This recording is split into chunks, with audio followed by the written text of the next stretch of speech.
Netcasts you love. From people you trust. This is Twit. Bandwidth for Windows Weekly is provided by CacheFly at CacheFly.com. This is Windows Weekly with Paul Thurrott and Mary Jo Foley, episode 375, recorded August 13th, 2014. Use your selfie stick. Windows Weekly is brought to you by Shutterstock.com, with over 40 million high-quality stock photos, illustrations, vectors, and video clips. Shutterstock helps you take your creative projects to the next level. For 20% off any image file on your new account, go to Shutterstock.com and use the offer code Windows814.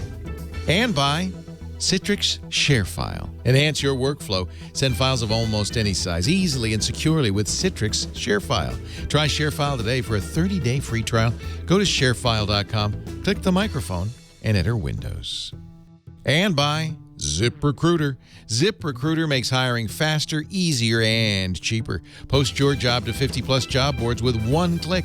Try ZipRecruiter now with a free 4-day trial at ZipRecruiter.com/Windows. That's ZipRecruiter.com/Windows. It's time for Windows Weekly, the show that covers Microsoft and all its various multifarious incarnations on the net. Joining us, as always, Mary Jo Foley from allaboutmicrosoft.com. It's great to have you, Mary Jo. Paul Thurrott told us last week that he was going to be jaunting around Spain, so we brought in a ringer. We did. Yeah. Glad to have... Found me on the streets. Yeah. No, glad to have Daniel Rubino back from Windows Phone Central, WPCentral.com. Nice to see you again, Daniel. Pleasure. It's always fun to be with you guys on this lovely day here. Thank you. Hey, where are you located? I'm now in Marlborough, Massachusetts. I'm actually about 20 minutes from where Paul normally resides. That's funny. So, hey, he's not home. You could go ransack his house if you... Yeah, exactly. He's got like 500 Xbox 360s. I'm sure he wouldn't even just notice. Around. Yeah, he does. He does. He has a ton of them. We are going to... It looks like we have a light show today, so if you're in the chat room, we'll have a chance for you to ask questions. Don't ask them now, because I'm not going to be writing stuff down, but we'll let you know. But before we do anything else, let's talk about Windows Phone. Actually, we were talking at the beginning of the show about my 1520, which has not yet updated to Cyan, but that's because I followed Paul's instructions and I joined the developer preview. We thought at the time that if you were in the developer preview, you'd get treated like everyone else when the update came out. Yeah, there's sometimes unforeseen bugs that happen. So am I going to get Cyan? I mean, this is an unlocked, this is not carrier locked. It's right. So it's not like T-Mobile, which I'm using as a carrier, is getting in the way, or are they? No, it's nothing to do with T-Mobile. This is just the bug with the BitLocker issue. So what I presume is going to happen is Microsoft will fix this, and how that fix will happen is they're going to do another update for preview, because there's usually about 2 or 3, or even 4. I mean, we've had 4 for 8.1. And they'll do another update for this probably in a week or 2, and then you'll get that update. And then what I assume is going to happen, you're going to get that update, the phone will reboot, and then it automatically checks again for if there's anything else there, because sometimes there's multiple ones. And if your phone is qualified for Lumia Cyan at that point, it will then ping the server and find it and download it, and then you'll get Lumia Cyan. I did get the system update last week. Right. But you say there's going to be another. What is the BitLocker problem? I don't know. Have we talked about that, Mary Jo? I don't remember if we talked about that. I think we were trying to figure out why people who were on the dev preview couldn't get it, and it was kind of some conflicting information if it was about BitLocker. And Microsoft's been a little. They haven't really laid all this out clearly. I don't feel like, but you guys on WP Central have been all over this and providing regular updates, which has been great. So I think they're advising people now, if you really need to get Cyan right away, undo the dev preview, and then you can get it possibly if your carrier is ready to send it on to you. Should I really I'm on Verizon. I know. I'm on Verizon. I don't have it yet. I I actually am not running the dev preview on my main phone, so I would know if it were here. And there are things I want in cyan and all, but I'm willing to wait. Next to Lumia Black, it says, it has a little info button. I click the info button. It says, get ready for the smartest personal phone yet. Get Windows Phone 8.1 now. This is on Nokia's site. And then that does say I can get the cyan update. But is this that process that I have to do? Roll it back. I have to roll it back. Okay. Which is actually, it's a really easy process. Maybe I should do that. The only thing is, the only thing is it's a little time consuming. Not that you have to actually do much. It's just that, because what you can do is you can back up the phone right now and it'll save it to the cloud basically. Then you're going to roll back the OS. You plug it in, let it roll the OS backwards. And then you go and check for an update, and then you'll see Lumia Cyan and all that, and it pulls that down. And then you can hard reset the phone, and it's going to be like, oh, brand new, welcome to Windows. And as you log into your account, it'll ask you, do you want to restore from a backup? And it'll actually pull down that backup. You can hit yes or no. And then you'll restore. And then, and that could take some time depending on how much stuff you have and if you used a micro SD card. But that's basically it. And then you can actually go back to update 1 and we'll go back to the preview program and do that if you wanted to. Okay. So, and then you'll have everything signed. So I did that in my 1520, one of them, and it worked perfectly. But it's, you'll lose any game saves. That's basically about it. Okay.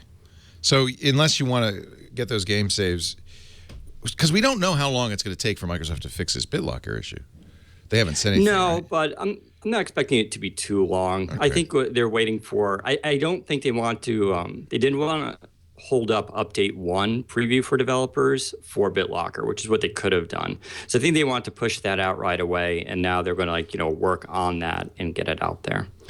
We reviewed on Before You Buy yesterday the Lumia 635, I think it was, the 99, and I was actually impressed. Of course, it's not as big as this, and it doesn't have a great camera like this does, but for $99, it's got a nice screen. It's very fluid. There it is. It's very fluid. You guys like it? Yeah, no, it's a great phone. It doesn't replace the 520, but it kind of does in the sense that like T-Mobile and AT&T have basically used it to replace that device. And it definitely improves upon the 520 because it has a clear black display. Like the display on it is actually really display. nice. I was really surprised because usually that's what you give up on a cheap phone. Right, yeah. It's 720p probably, but at that size it doesn't matter. Yeah, the resolution is not impressive, but then again, like you said, at that size, so it felt good, it felt fluid, it felt, and it did feel like those dark black. So it's an OLED display.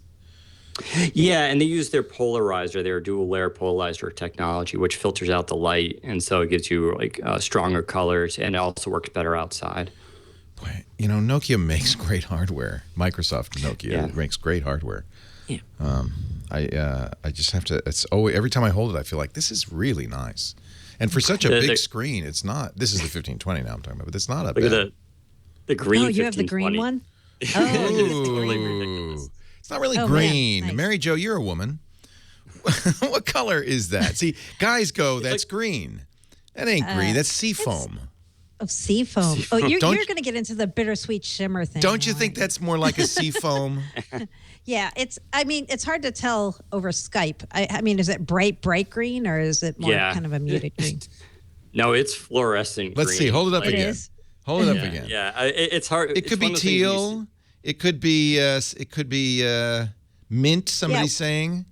When I saw the picture on the Mint's the actual name. On the website, it looked like fluorescent green. It looked like bright. It doesn't look that bright. No, it is. When I pulled it out of the box, especially in like daylight, you went, ouch. I mean, it's intense. I mean, I grew up in the 80s, and I remember fluorescent green being everywhere, and so it's sort of funny to have it back on my phone. But it's it's pretty impressive. So, so looking on, you're right. If you look on the website, which is probably not. Yeah, it's really. Look how green it is compared to the others. Yeah. But that is not what it looks like on Skype. So I guess that's a Skype issue, maybe. Yeah, probably. So now they have green, red, white, yellow, and black. Surprisingly, not orange. They didn't make orange for the Yeah. 1520. I'm not sure why. Huh. Well, maybe they But still, yeah, they still will. Nokia's argument is that green and orange are the new colors for this year. So which is why they're not using cyan and yellow as much. So Isn't I that don't know. They do funny? research. Yeah. It's so funny. I mean, Mary Jo and I are old enough to remember avocado refrigerators, burnt orange refrigerators. That was the 70s. Very, very popular. And now they look 70s. They really look dated. Yeah. Yeah. And I suppose it only makes sense that phones should kind of start to have that, fashion, this year's colors kind of thing. Sure. Yeah. Why not? Why not? What else is new? Have we seen all the great new Windows phones we're going to see this year? No. And Mary Jo knows some of this too. There's two things. HTC is expected to launch the HTC One next week. By the way, I use an M8. Love that hardware. That should be a beautiful choice for Windows Phone. Beautiful. I am so excited to see this phone because I love the 8X. Yeah. Yep. And well, if you like the 8X, you will love this phone, Mary Jo. They're going to launch it in New York next week, we think. I mean, they haven't plainly said that, but it's pretty apparent this is coming next week. Yeah. I think you'll really like it. I have an M8 running Android, and it is easily the nicest Android phone right now. Mm-hmm. The front, the front speakers. It's just like the boom sound. Yeah, why doesn't everybody do that? Well, I know why, because it makes the phone long. It adds to the size. Yeah, and from all the reports we have, it's going to be the exact same device as the Android. There's no compromise. Interesting. How hard was that, do you think, to port Windows Phone onto it? Is it just like they're going to use the super pixel 4-megapixel camera and all of that? And yes. Yeah, it's got everything. There's not going to be any differences really between the Android. Right. It's got SD card. Yeah. So, I mean, this is going to be a real fascinating case because for the first time, at least for Verizon, customers can go into the store and basically see the exact same phone, one running Android, one running Windows Phone 8.1. And there won't be any differences between the hardware. You can't say, well, this one can do this. They're going to do the exact same things. And now the customer has a true choice. Now, that's good and bad because I think Windows Phone people have been saying that for a long time. Like, the OS stands on its own. If you remove the hardware stuff from the equation, it shouldn't matter. But, we got to be careful what you ask for because I'm not necessarily convinced that just because this is like that, it's going to be like all of a sudden sell gangbusters. Well, right? first you got to get Verizon employees to actually even mention that there's a Windows Phone version. Yep, definitely. And not disparage it, right? Like when I went in to buy my Icon, they're like, "Hey, you're like one of two people who's ever bought a Windows Phone in this Verizon store." What's wrong with you? Yeah. So that is going to be a super interesting test case when you say, here's the identical phone, and here's one with Windows Phone, and here's one with Android. Let's see. Yep. I have to say, if you put them side by side, the Windows Phone does feel more elegant. I'm an Android guy. I mean, I use Android day in, day out. One thing, though, that maybe Microsoft should... I don't know. What do you think, Daniel? People have told me that this 1520 feels sluggish. It's not. It's a very fast phone. But this, when you slide right or to launch it, it redraws the screen. That's, of course, an aesthetic decision, not a speed decision. Mm-hmm. But it makes it feel like it's maybe a little slow. You know what I'm saying? Yeah. I would say two things to that. I mean, I don't necessarily disagree with it, but I will say with the Lumia Cyan update, what makes Cyan important in this case is it's basically firmware for the phone. Right. And so it tweaks things like the display and the memory and stuff for the telephone. And it does make it a little bit faster, to use. Okay. So you do get some optimizations there. So when you're using a developer preview without the proper firmware, it's a little hard to make that solid judgment. But the animation stuff is always a little controversial. iOS 7 has this, complaint too that it does like some I turn it off. Yeah. And so, that's something I think that they can always work on and tweak, but it's also relative. When you use like a Lumia 520 or say the new 635, it's, it's slower than like a quad-core 1520. But if you use it every day by itself, you're totally fine with it. It's only when you pick up another phone and compare it directly do you notice it, which is why these devices actually sell well and people actually are really happy with them. When we're reviewing phones, you don't get that. And so you can like, oh my God, it feels slow and sluggish. But once you start using it every day, it's relative. And it won't necessarily feel like that. Well, now you've convinced me I should put cyan on here. I'm showing it at a disadvantage. I'm going to do it. So do you have an article on Windows Phone Central about doing this? Yeah. We have the tutorial, and I also did a article specifically on the 1520 and what cyan does for it, and listed all the changes, because there's actually quite a few, including now it can record in Dolby Digital 5.1 for video, which is actually really cool. That's really big, yeah. Not that I have a surround sound microphone, but there's a tool that Leo should use to turn it back, though, right? I forget what it's called. Do I have to use that Windows tool, or can I do it all on the phone? No, you have to use the tool. Yeah. Because what's going to do, it downloads the actual OS from Nokia's site, and then it installs it. It's actually between like 1 and 3 gigs, I believe, and then it'll install it to the phone. Yeah. Okay. It takes about 15-20 minutes to download, and then it does the process, but it's all automated. Well, I'll have to do it at home. My Windows computers are at home, not here. So yeah, I can't do it today. Dang it! but I know there's a lot of changes in Cyan, but just making those animations speed up would be. There's no way to turn those off. Is that in accessibility? Can I turn that off? No, not yet.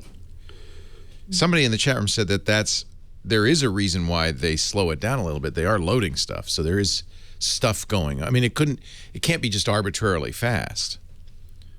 Right. I mean, that's always the argument for animations, is that the animations themselves are not slowing down the operating system. It's there to sort of cover up what the operating system's doing in the background. Right. Okay. So, some people talked about this with apps, where when you launch an app for the first time, you get the loading screen or the logo screen.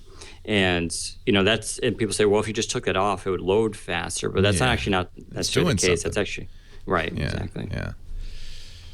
Oh, all right. Yeah, all right. I guess I'm going to go home. I know what my homework is for tonight. You needed a project tonight. Didn't you? And you don't have to sit and watch it. It'll do it. True.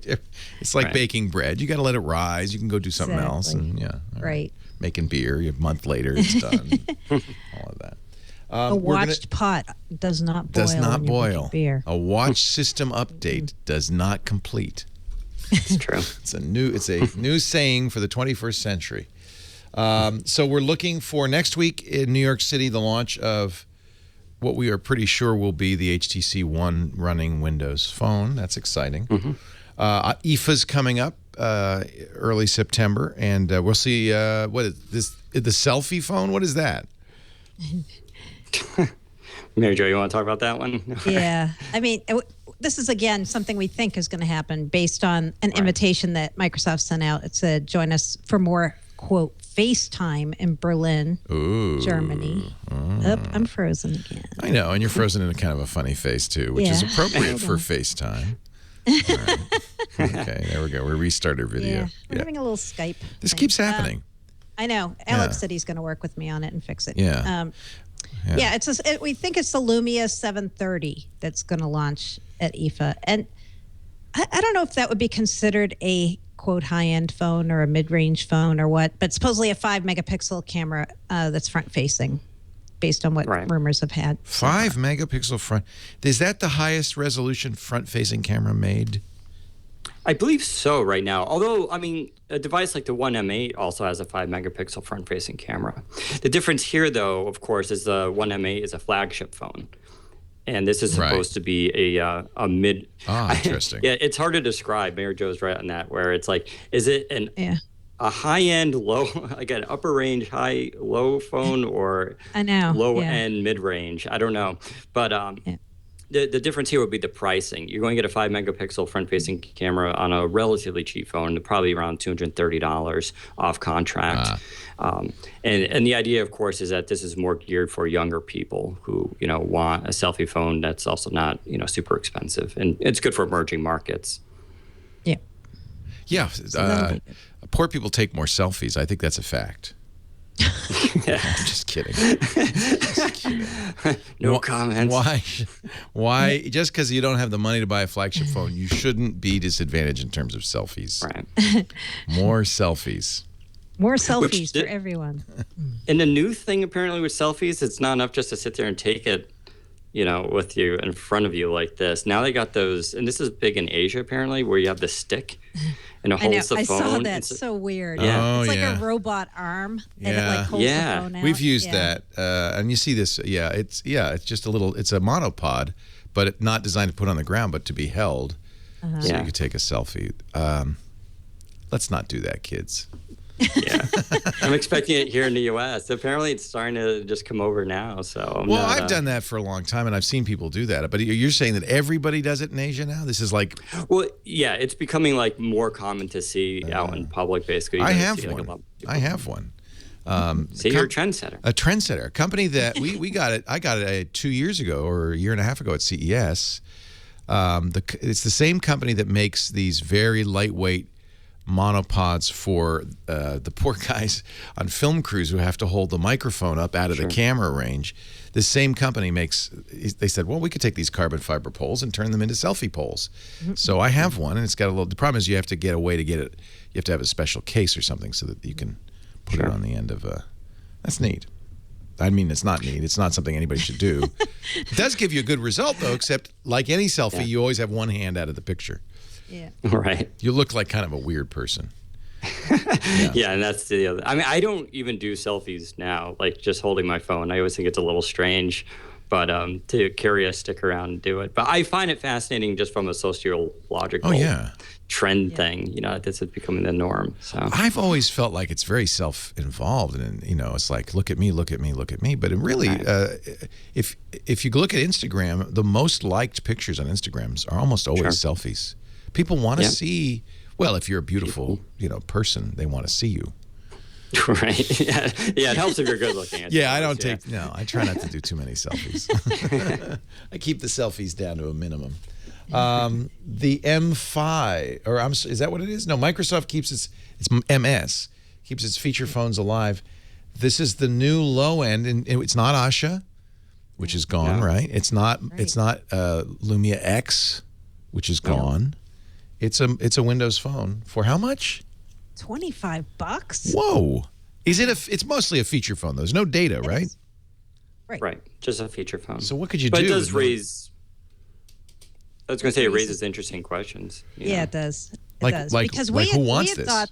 We had thought Microsoft was getting out of feature phones unless they were running Windows Phone, right? That was kind of what everybody had assumed after we saw the Satya Nadella memos and the Stephen Elop memos. But if you really go back and dissect what was said, I think they said we're getting out of the S40 and S60 maybe, but not necessarily anything else. So this isn't running Windows Phone. Yeah. But it's a low-end phone. I don't know. I thought it was interesting. They said exactly what they said about the Nokia X when they were talking about this, which is it's an on-ramp to Windows Phone. And so they're using that idea again, that if you're going to get people early in developing countries, you want them to at least have a phone where they are familiar with some of the Microsoft apps or services. And this was the advantage of the X phone, get you into the Microsoft ecosystem. Yep. Get you to use at least, because you can use I guess you can't use OneDrive because there's no data. So you get a Microsoft account? No, because what are you logging into? What services does it get you into? Yeah, what do you get on this phone? I don't know yet. I don't know yet either. Yeah. I guess it's one of those things where long term we could see what Microsoft does with it, because this is an ongoing question about Windows everywhere, right? Even the Internet of Things, they're putting Windows into little chips, all sorts of stuff. So the day may come where they can actually fit some sort of operating system onto what's called a feature phone and give you some of those services. That might not be here right now, but I'm sure this product had already been in the pipeline for a while and they want to just release it. But we may see this as evolve into a more Microsoft Windows thing in the future, but just not right now. Yeah. Yeah, we don't know very much about it yet. It seems like there's going to be chat, obviously, and FM radios on it. There's Wait a the minute, dual SIM. chat via SMS? I think. Because there's Probably again T9. no Yeah. data. Yeah, not that way. So- but I'm looking at the screen, and it looks like there's a chat icon on the screen Yeah. of some sort. Yeah, it's kind of a mystery at this point. They just said, hey, we've got this thing coming. It's the Nokia 130. And they advertised it as something for the developing world primarily, although not exclusively either. They said if for some people here, it might be a backup phone for them. I think that in a way you could read the tea leaves and say this is Microsoft acknowledging that it is having a hard time getting a foothold as a flagship phone, the high-end phone arena. And of course, what's the big growth market? I mean, it's going to be low-end phones, feature phones, Sure. especially aspirational feature phones. So if you can make a $25 phone that kind of looks like it's a Windows phone, a smartphone, there's a market for that. And I think it's more it's not really locking anybody into Microsoft, but it's the psychology of getting them to take the first step towards a smartphone, right? I agree. They don't want to leave that to Google and Apple, right? They want to. Well, Apple's already basic. I think it's very clear Apple has decided it doesn't care not to. Doesn't want to do like that. poor people. Yeah, we don't care about poor people. And I think that Android is doing quite well, but it's not really benefiting Google because it's generally doesn't include Google services, right? It's just the AOSP, fundamental Android stuff. But but it's free, so it's a good OS. Does Microsoft give away? Well, I guess it's all made by Microsoft. Is there anybody else making low-end Windows phones besides Microsoft? Oh yeah. There are. Huawei. Oh, that's right. We talked about that. There's all these weird. And then Carbon. Yeah, there's all the new ones, India and China. Do they as they do with Windows itself? Do they give that away to a low-end? Yeah, I believe so. Right, Mary Jo? Yeah. Yeah, the OS is free for everybody on 9-inch or under devices now. Even Windows Phone OS. Yep. Even phone. See, that's smart, I think. Yeah. It's like my first Sony. Remember that? My first Windows phone, my first smartphone. Why not get them to use Microsoft phones? Yeah. And this phone, my understanding is it comes in below the other OEMs phones that we're talking about, like Huawei. This is a segment of the market that's not addressed by those OEMs right now. Yeah, I think this makes sense from a marketing strategy.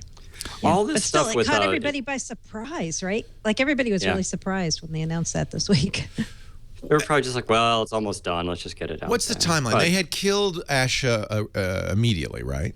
That was the Nokia feature phone. And Symbian, they killed him immediately, or when were those ended? No, that was when they announced all the layoffs. Okay. So it was a few weeks ago. Yeah. Yep. Yeah. Yep. And then X at the same time was the Android Windows phone was dead. Yep. So that makes sense. The timeline makes sense. Yeah. Yeah. Yeah.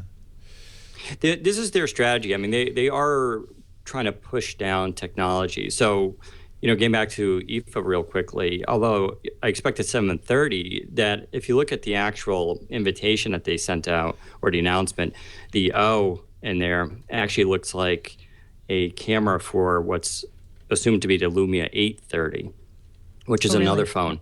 Yeah, and so my guess is, Nokia.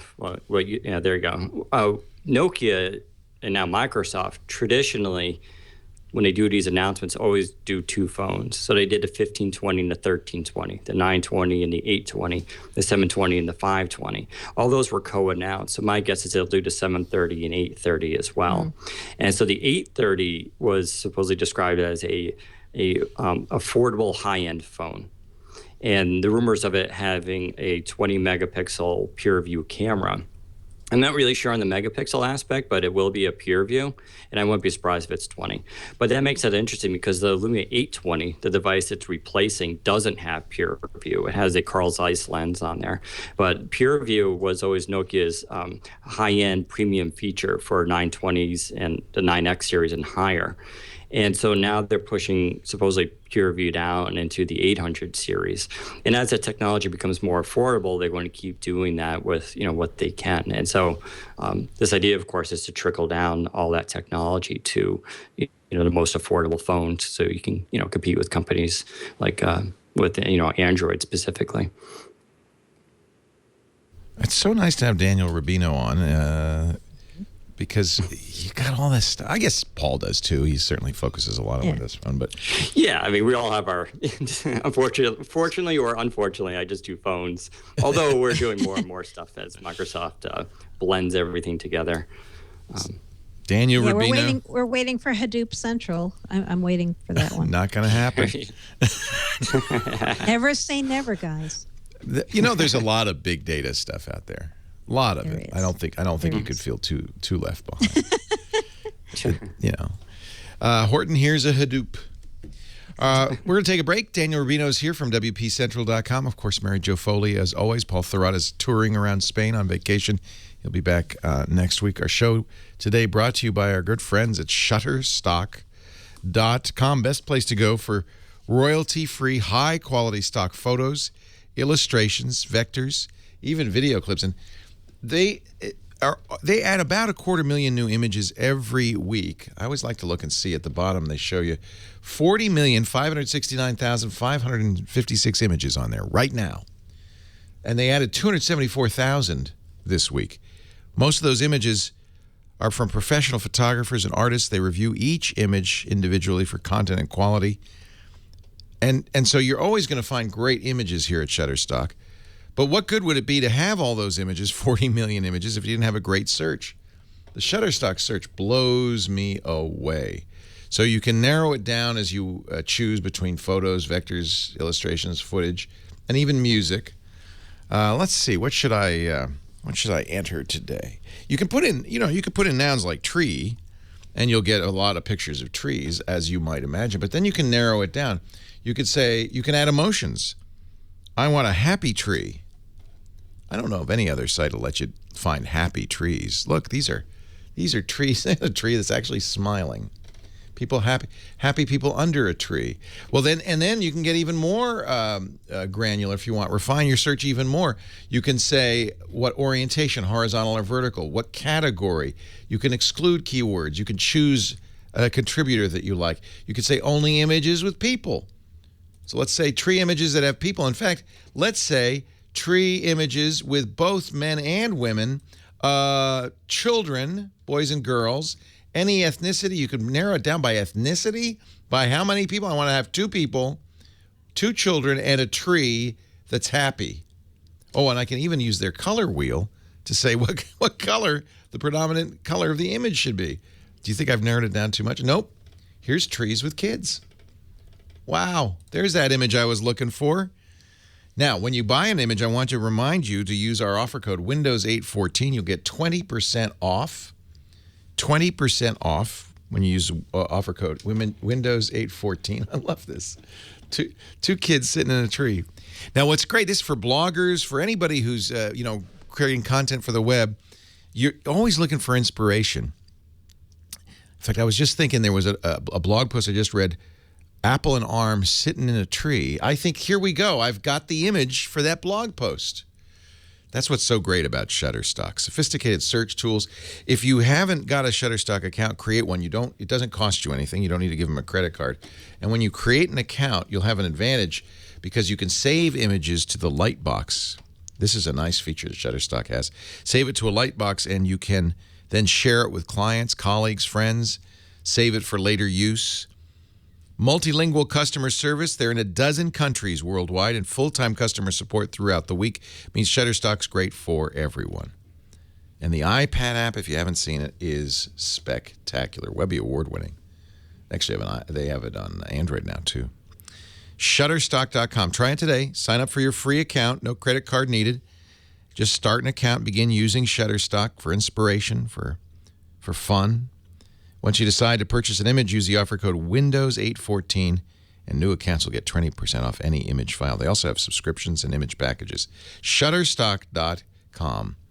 When you buy an image, use the offer code I should put it up here so you can see it. Windows 8.14 for August 2014.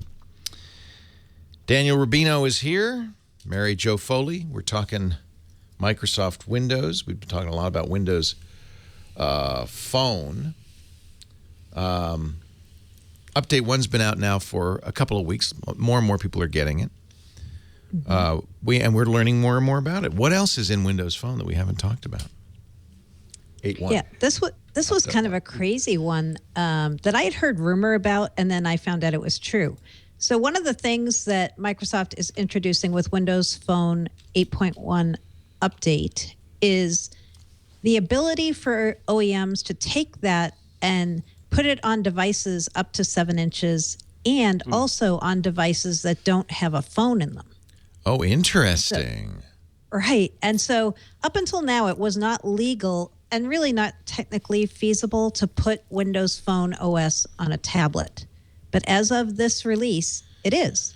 And I'm going to be super curious if any of their OEMs do this. You know why this is interesting? This backs up the contention you and Paul have been making for months now, that RT is essentially going to be replaced by Windows Phone. Right. Pretty much. I mean, they claim, I shouldn't say they claim anything because they haven't talked about what they're going to do with Threshold. But from what we've heard and what our sources have claimed, we hear they're going to somehow munge together Windows RT and the Windows Phone OS and make this thing that will run on both. But I have a feeling, and I've always thought it would be more Windows Phone than it would be Windows RT, although I can't prove that. How do we feel about that? I think that's good. I like Windows Phone. You can't run Office on it, though, right? Was that the big deal about Windows RT? Can you? I've heard things about a new Office coming to Windows Phone. Will Gemini be Windows Phone compatible? I think it's related to the touch apps. Yeah, go me up, too. Mary Jo, you So- probably know more. Yeah, I was going to say, what I've heard so far is they're building this thing we've called Gemini, which are the touch-first apps for Windows. So there's going to be Word, Excel, PowerPoint, a new version of OneNote, and probably Outlook as well. And that would be Surface, compatible. Yeah, right. So that would work on ARM, anything based on ARM, including phone, because of the way things are going with universal apps. So that they would take this core that they built and make the new apps for Windows Phone basically the same app as is running on the ARM chip on tablets. Do you think that's why Gemini is late? No. No. For all sorts of reasons why. No. Thanks for poo-pooing. No.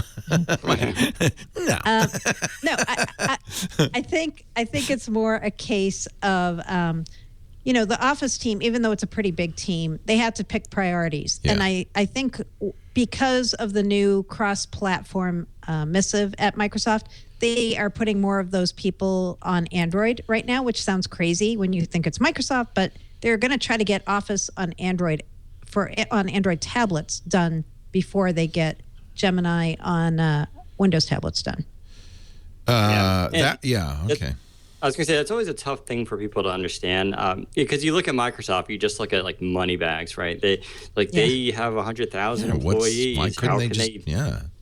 But everything does get prioritized, and it's odd to hear, but they do have to go through and say, we're going to do this first and then do this. And unfortunately, some of Microsoft's own product lines take sort of a back seat to that, and that annoys people, but it's just the realities of software development. We see it on Windows Phone itself, where for the longest time, people wanted them to redo podcast, the podcast app. Yes. And they finally did with 8.1. And it was always on the roadmap, but it was just they had other things they needed to do first. And so it's just sort of the reality. But with this Windows Phone and the Office stuff, it's interesting because it's going back once again to this idea of taking stuff out of the core OS and making it an updatable app that can be dynamically changed, because right now you can't, as far as I know, you can't update Office on the phone unless you do the whole operating system. But like Xbox Music and Xbox Video, podcasts, all this other stuff, they're pulling it out of the OS so they can work on it dynamically. Yeah, and I'm sure they have to wait or have decided to wait for Threshold for Gemini too, because what's the point of coming out with the touch first apps running on the current operating system if you're going to change the entire operating system next spring? Well, Doesn't make sense. I mean, really? You would hold up Office for an operating system? Yeah, because a lot of people, when they, especially corporations, when they do deployments, they want to deploy both at the same time. So they want to have like Windows 9 and Gemini. If they can just touch the machines once, it would be better. Yeah. Does this mean the end of the line for RT? Can we call it? You choked me up on that one. We can call it. I like RT, but obviously consumers have sort of spoken on it. Yeah. So I think conceptually it was not a bad idea, but the naming scheme was not executed well. And of course that, everybody mentions this, right? If the RT tablets didn't even have desktop access, it would have been a lot clearer of a message. But I think if Microsoft can reduce their operating systems from Windows 8 and just a Windows Phone version that can basically run on tablets, just have those two, I think that makes it's a lot easier message to send to users. Yeah. And I think it, the question I have foremost in my mind is what happens to people who are running Windows RT right now when Threshold comes out? Because you'd assume there's going to be a way to upgrade, but if it's a different operating system, I don't know how that will work. Yeah, do that, sure. Yeah, that's not an update now. Now you're talking about flashing and getting into the BIOS. That's certainly a lot trickier. What about developers who wrote for RT? What happens to them? Yeah, that's the other question too, right? I mean, Microsoft's been kind of taking a gradual process for developers where they've been taking them in baby steps, basically, towards this idea of one Windows and universal apps. So I hope they've thought this through and there's some way that they can move apps over and move people over from an OS perspective. I mean, my assumption is you're going to be able to do it. I just don't know technically how you would do it. Yeah. Threshold's going to be really, really interesting. I'm real curious to see how that all comes together, because there's rumors that, you'll be able to, well, I mean, their goal, right? They want to have developers write an app for Xbox, Windows PC, tablets, and phones, and then they handle all the slight changes for different screens on their end after the developer submits the app. That is their goal. And it's just weird because I was thinking about this the other day. I think it was, Mary Jo, you might know, it was 2010 where 3 screens in the cloud, Ballmer, said that. Mm-hmm. And here we are. It's like, I mean, it looks like it's finally come there, but I don't think any of us said it would be like 5 years. But then again, it's such a huge project that who knows, all the details of how things have changed. Right. It's interesting that, I mean, people credit Satya Nadella with this, but really, it started with Ballmer back 5 years ago. It did. Yeah. And was there a break, or did they just that's how long it took? Right. I mean, I think as things changed and priorities changed and ideas changed of how this would be achieved, that they've kind of had to do some resetting. A couple of people on Twitter are pointing out something that we should say, which is Windows RT is not WinRT, right? And so universal apps are what are WinRT. Thank you, Microsoft, for making that clear as mud. Just to keep that really clear. So there's the Windows RT, which is runtime, and there's Windows RT, which means it doesn't have any meaning. Which kind of still means runtime, but yeah. It's insanity. Yeah, that was a crazy naming thing. But so when people write to the WinRT framework like you're doing now, that framework is going to continue. So maybe that's good enough as far as how things will carry over to the new operating system. Yeah. I don't know enough technically to say that automatically will solve everything or won't. I don't know. Yeah, that stuff gets real confusing fast. Especially with the stores merging. I would like to see the Windows Phone stuff on up to 7-inch devices. I think that's a market there for really affordable tablets. The question is price.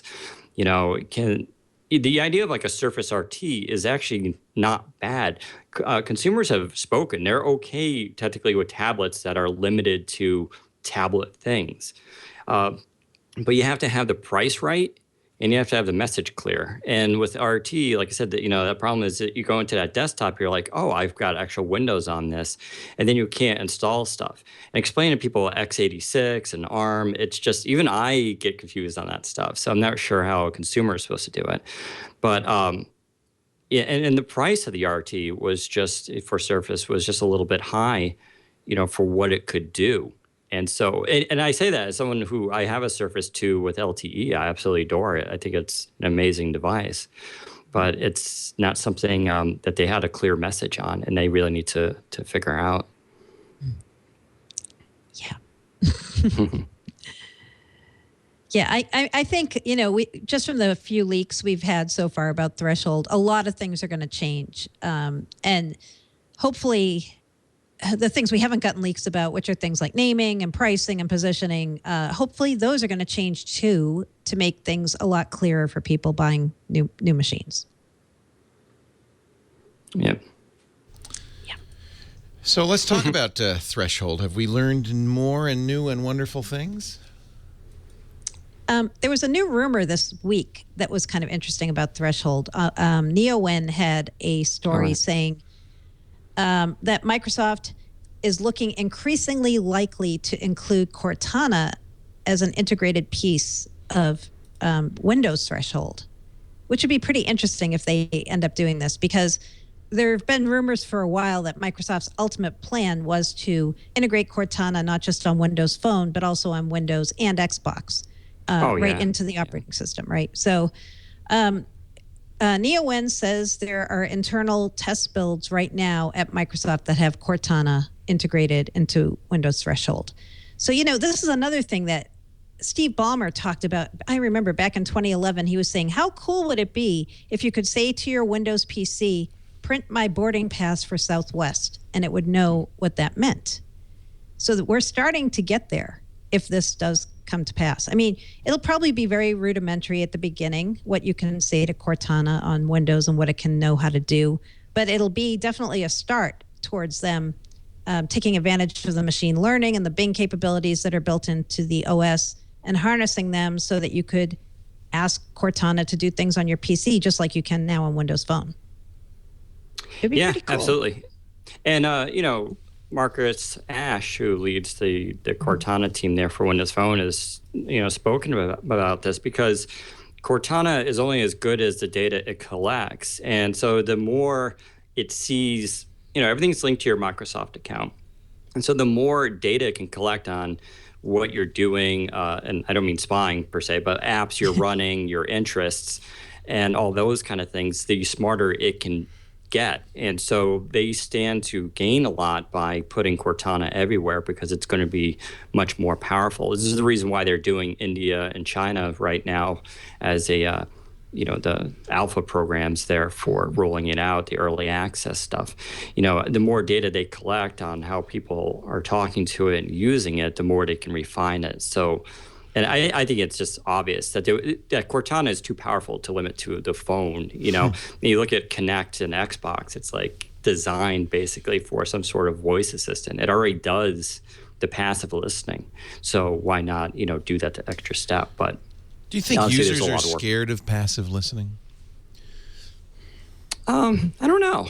It's an odd technology. Yeah. Sure. It's almost one of those things where the term passive listening, I don't think is like in the nomenclature of like regular people yet. I don't think they know what that means, But I think when you say to somebody, oh, by the way, Kinect is always listening for your commands, that scares them. I mean, I don't think it should. I don't think it's sending everything you're saying back to Microsoft. It's processing it locally. But I hear from people who are scared by it. And I just wonder if that becomes generally available in Windows 8, if that's not going to make people nervous. I mean, certainly Google is doing the same thing with Chrome. It's always listening now, and my phone's always listening.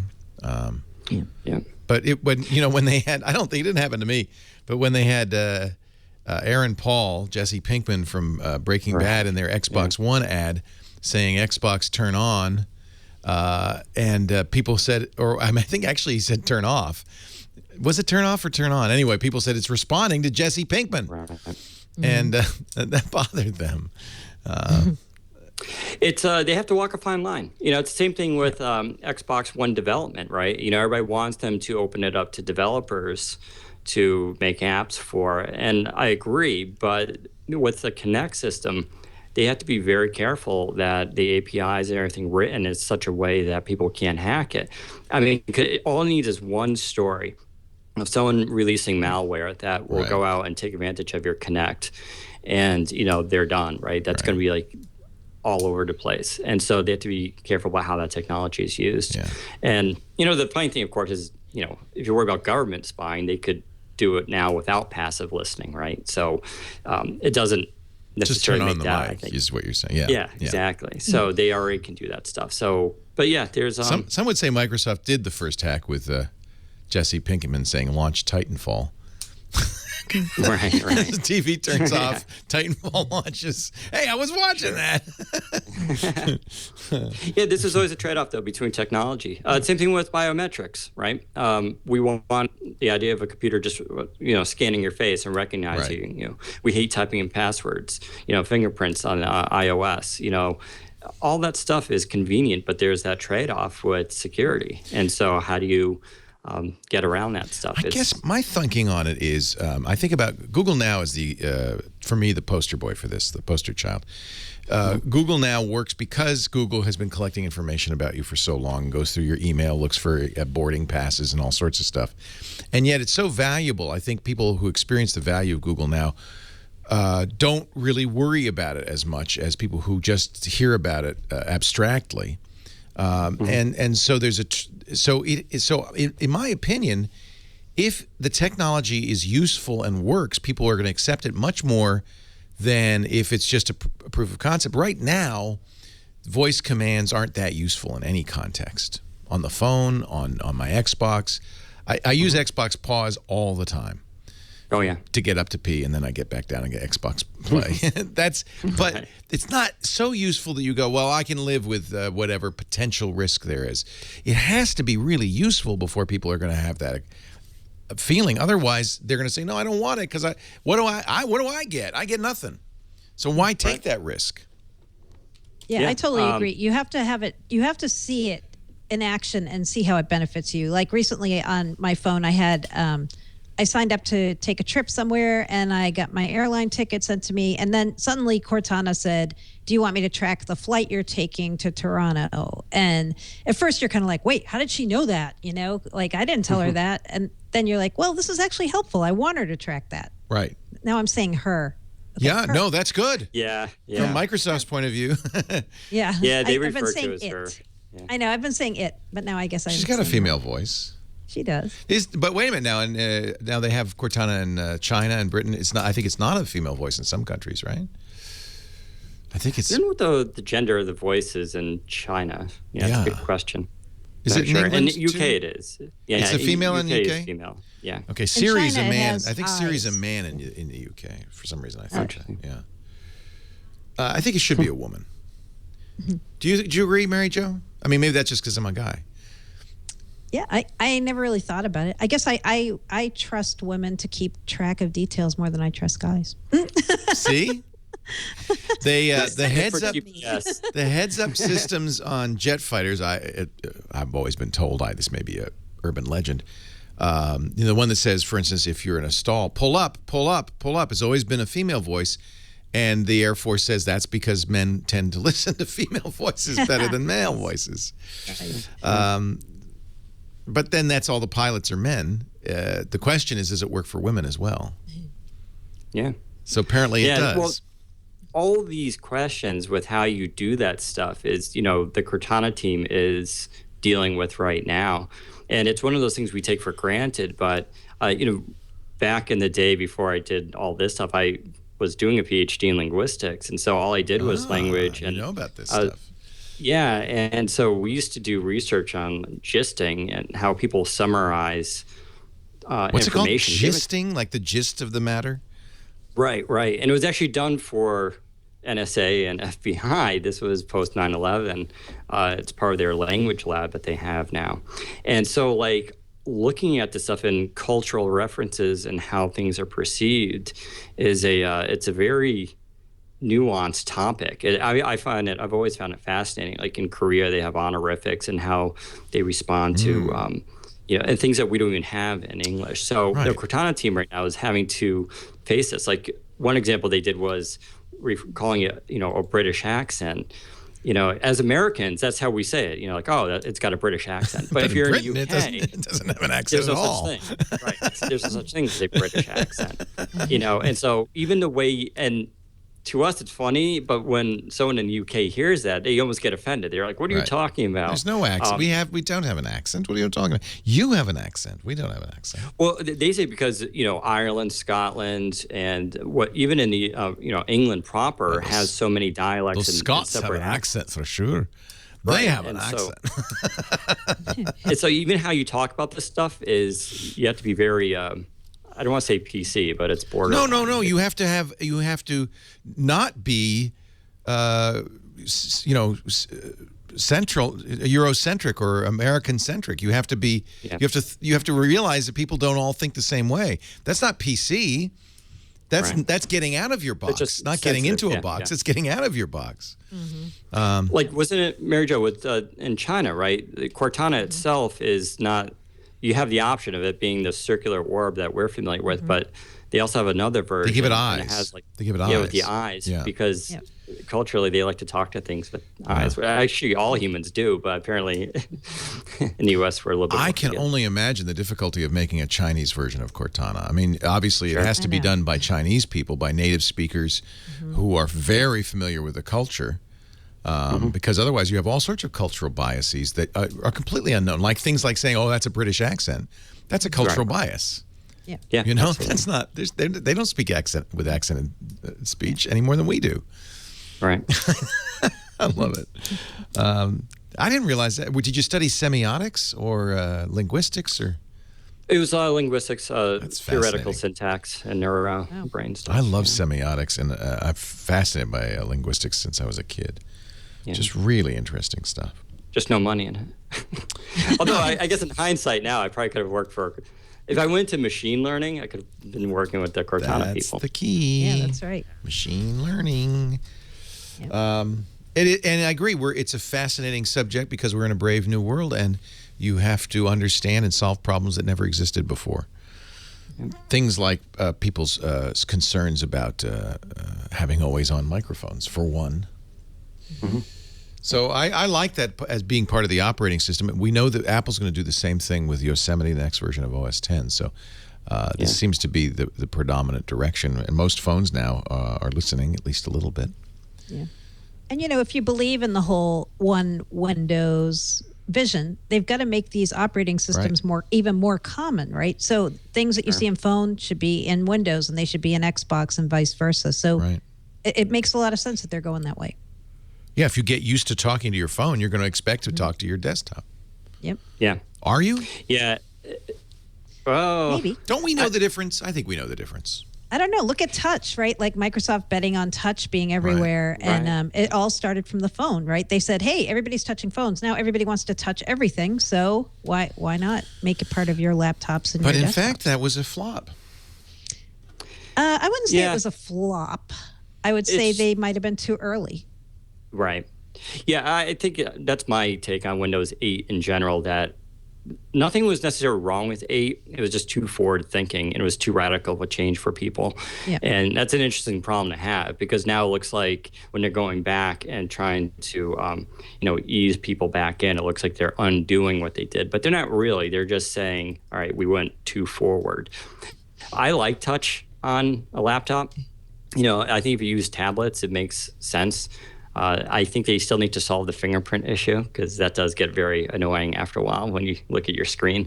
My computer I'm using right now is a 27-inch Dell all-in-one, and it's a giant touchscreen. Yeah, nice. And giant fingerprint magnet. Yeah, and I rarely use it as a touchscreen. Yeah. But it's kind of fun to be able to reach out and still do that. I think maybe we should question the conventional wisdom that people want the same features across the board. I think maybe people do know the difference between a desktop and a mobile device, in that they don't necessarily want touch on a desktop OS. I think it depends where you use it too, right? Like if you have a big PC, like a 21-inch screen That makes in your no sense. family You're room. reaching out. No, in your family room, and you're pointing to something and you want to enlarge it and show them, hey, here's a map, right? And you're using it almost like a demo thing for a group. I can see that. But me sitting here with my big screen, no. Yeah, Lenovo has a crazy, stupid, weird Surface table-like thing. We've had it, and it's got dice you can throw on it and stuff. Yeah. Stupid. I keep trying it. It doesn't work. You know what? One thing is also probably the case. There are a lot of work put into scenarios where you're using computers in a group situation. People use computers by themselves. Right. It's a solo activity. Sure. I don't find myself a lot of times going, oh, hey, look at my screen. Look at that. Yeah. I think it might Unless be you're in a meeting. What if you're in a that's meeting? That's the one exception is PowerPoint presentations, sure. But even then, you're looking at that and you're putting it up on a big screen and you're controlling it. I don't know. Yeah. No, it's a changing landscape. Right. It is. And when we were just talking about 7-inch tablets, right? This is where the lines really start to blur, right? So should you have touch? Well, touch on a is 7-inch touch. tablet, right? Tablets have to have touch. But then you've got Surface. Surface is kind of a hybrid device, which has a keyboard, and is it a tablet? Microsoft says it's a tablet, but is it a PC? The jury's still out. Microsoft may be going against the going upstream on this kind of hybrid thing. I think that if there is a problem with Windows 8, it's this attempt to hybridize and to mush together tablet and desktop. I don't think they're the same thing. And I think users don't want them mushed together. So that hurts the Surface because some want it, I think. It's neither fish nor fowl. Yeah, I was going to say because I have the Surface Pro 3 and I also have a Dell 15-inch. And it's a ridiculous laptop. It has a Core i7, 16 gigs of RAM, and it's NVIDIA. It's just got everything under the hood. So the notion that my Surface Pro 3 can compete with that, of course, is kind of silly. Having said that, I find the Surface Pro 3 immensely useful. It's so light and thin that I throw it into my day bag, and if I'm just going out for a day visiting friends, I just throw it with me and I take it because it's so light and it can do what I need to do. If I need to do a story quickly or any sort of work, I can do that right away. Now the question is, basically what I'm saying is the device is more of an in-between device for people who can sort of afford it. And that's not necessarily a great market, but that's how tablets were for a long time too. People couldn't afford a $500 iPad, and it seemed like a luxury item. But what technology always starts off as a luxury item, and then it works its way down. And so the Surface Pro 3 is hard to justify to someone who has a great laptop and then like a nice 8-inch tablet. It's like, oh, now go buy this $1,300 device. But I almost guarantee if you have this device, you would find a use for it because it's still 1.8 pounds and it's so powerful. And it's a great device. It's just not necessarily everything for everybody. And you do get that little bit of a compromise. So it's, I think as prices come down and if people need to diversify their, what devices they have, it'll catch on. Daniel Rubino filling in for Paul Thurrott on this edition of Windows Weekly from WPCentral.com. Mary Jo Foley is also here. We're going to take a break, come back with lots more. Stay tuned. But first, a word from our friends at ShareFile. Citrix ShareFile is the way in business to share files. I guess it's well named. I use it all the time. I'll be using it today to send ads to the various radio stations for my radio show over the weekend. I use it every single week. I've tried all sorts of ways of sending these files. And maybe you have too in business. A lot of business emails have attachments, whether it's a PowerPoint presentation, a document, like a contract, a PDF. And well, number one, we always say don't send attachments, don't open attachments. That's a really big no-no in security terms. Even if it's from somebody that's how a lot of viruses are spread, frankly. There's also the issue of those attachments going through the public internet. It's like sending a postcard. And there are many businesses like, the medical industry, financial services, where you're not allowed to do that. It's illegal. And wouldn't you like to keep control of those files as well? This is all something that Citrix ShareFile offers you. It's the easy-to-use business solution for sending, receiving, and sharing files. And you're not sending a file as an attachment. You're sending a secure link.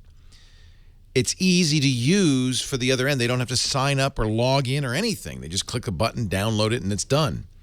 And I found for the kinds of files I'm sharing to a variety of different kinds of users, ShareFile has been the best solution, and I've tried them all. Here's my ShareFile. Now, you'll note, by the way, that when you log onto your ShareFile account, it's branded. That's the same thing the other people on the other end see. So they don't see ShareFile. They see your company. They see your logo. They know where they're getting it from. It's very easy to share a file. In fact, you can even set up permissions, as I have here, so that anybody who is on my permissions list can see when I've updated a folder. So they know that I don't even have to send out an email. They say, oh, yeah. They can also upload to those folders. It's a really great way of working together with other people when you need to share files with other people. I highly encourage you to try it. If you're in business, a small business, but there's also a button that says request a file. That's really nice too. I had a lawyer call me and say, I want my clients, I'm a personal injury attorney. I want my clients to send me pictures of the accident. Is there a safe and easy way to do that? ShareFile. You can send them a request. It's easy for them to use. They just drag and drop the file. It's done securely, automatically. I just think it's a great solution. If you're in business and you'd like to try ShareFile, visit sharefile.com. And you'll see at the top of the page, on the ShareFile page, there's a link that says podcast listeners. If you would, I know it's kind of fine print up here at the top. Click that, podcast listeners, and then use the offer code Windows. That'd be a big favor for us because then Mary Jo and Paul get credit, which is nice. Sharefile.com. Click the microphone at the top of the homepage there. Enter Windows as the offer code. You're going to get it 30 days free. And I think if you try this, you'll realize why it's so much better than any other file sharing solution, and a heck of a lot better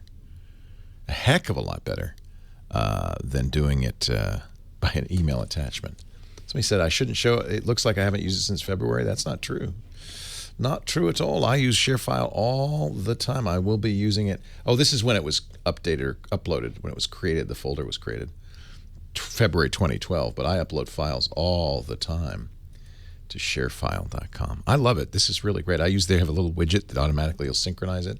So this is the most recent one I sent, was July 30th. You just click the link. You say, send this file. You can do it right from the web page if you want. You get a secure link that they just paste in. It's totally awesome. Sharefile.com from Citrix. Try it today. Use the offer code Windows. Mary Jo Foley, Daniel Rubino. We're talking Windows Phone. A lot of Windows Phone conversation. Daniel's from Windows Phone Central. But let's talk about IE for a moment. Microsoft is going to drop support for what older versions of IE? Mary Jo, do you good news. It is good news because some of these older versions of IE are not secure at all. Right. And so Microsoft announced this week that they're going to be dropping support for many older versions of IE as of 2016, January 12th, 2016. So you still have a wait till this happens. What's the most what's the number that will be supported, and then the rest are through? So it depends on which operating system you're running. But the one version that goes totally away is IE8, which a lot of people are still using. Well, it's the last version you could use on XP. Yep. And we know that 25% of all Windows users are using XP. Exactly. Yep. Makes sense. So, yeah, if you're running Vista SP2, you'll be able to run only IE9 or above. Windows 7 SP1, IE11. Windows 8.1, IE11.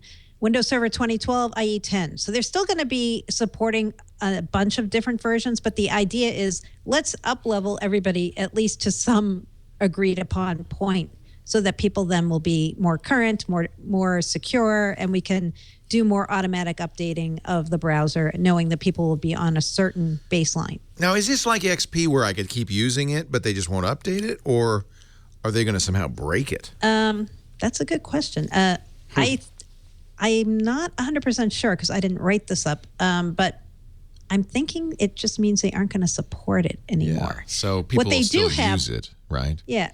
Yeah, they do have this feature in IE 11 called IE Enterprise Mode, which lets you fake out your browser basically so that if you're running an older version of IE, it thinks it's, I mean, if you're running a site that's dependent or an app that's dependent on IE 8, it can work in IE 11.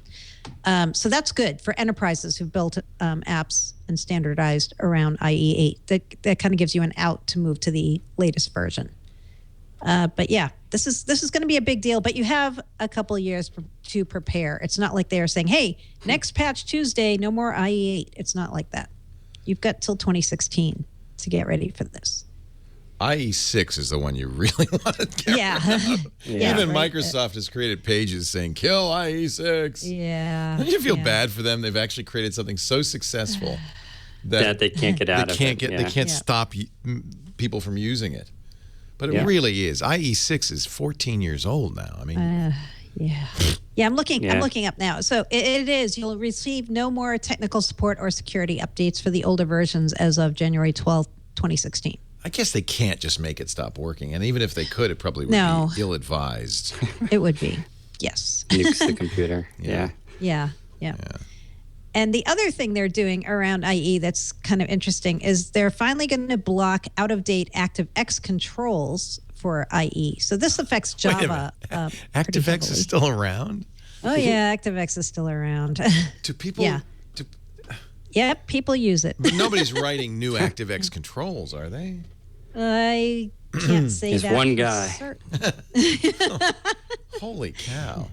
Yeah. So they, in this Patch Tuesday, which just happened August 12th, they actually put the feature in that's going to block the out-of-date ActiveX controls, but they're not going to turn it on to start blocking until September 9th, which is the next Patch Tuesday. And the reason they have that little delay is if you're an IT pro, you want to make sure everything's up to date and suddenly a bunch of stuff doesn't stop working. So they're giving you at least one more month to make sure you're not using out-of-date ActiveX controls anywhere in your shop before they start getting blocked. Ed Bott said this is a monumental change. Your colleague Larry Seltzer said, but it's not enough. Yeah. I mean, ActiveX is a huge security hole.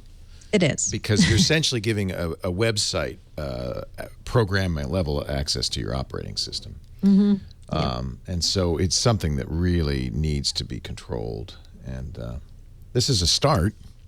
Better than nothing. It is. Yep. A lot of IT people are very happy that this is happening. And they're like, wow, I can't believe it took this long. Okay. Oh, gosh, yes. Yep. Now it's funny because Microsoft has almost gone the opposite direction with IE 11, where, you know, at least I'm part of that crowd that really wants plugins for IE 11 because I like using Chrome. But I'll be the first to admit Chrome has its own performance issues, especially what's, you know, on laptops. But Microsoft is pretty adamant about not doing that. And I understand because it is a security issue. And you know, they want to prevent that. So IE 11 is considerably locked down, you know, compared to their old stuff. You know, there are a lot of banks, payroll services, business services that use ActiveX. I always know that's the case when they say, sorry, but you have to be using IE. And you can't use IE 11. You can't use Chrome. And I always... it sends a chill down my spine. You know, our payroll service requires older versions of IE, and I know why, because they're using ActiveX. And that means they're insecure, as far as I'm concerned. Yeah. It bugs the heck out of me. But, you know...